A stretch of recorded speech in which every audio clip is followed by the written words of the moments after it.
Hi guys, you might be wondering how you can mute YouTube video on phone. So this works on all devices, Android and iPhones. Now all you have to do guys is follow these exact steps and you will be able to mute only YouTube video, not everything on your phone. You still want to receive calls, you still want to hear when you receive a notification, but you just want to mute YouTube video. Now just follow these exact steps. Now when you open your YouTube app, when you try to search for that in the settings, you will not be able to find anything that says mute. Now how you can mute a YouTube video on phone is just to close the app and open Google Chrome or whatever browser you like. It could be Safari, Google Chrome, anything, okay? And then search for youtube.com.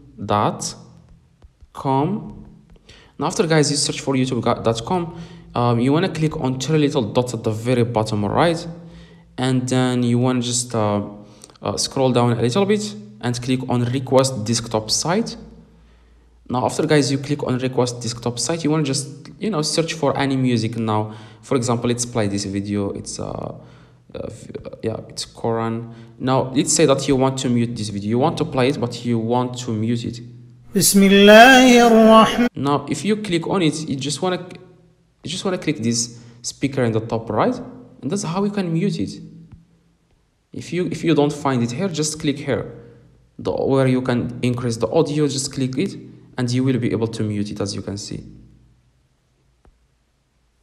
So that's exactly guys how you can mute YouTube video on phone. Hopefully this video helped. If it does, leave a like, subscribe, let me know in the comments if this works.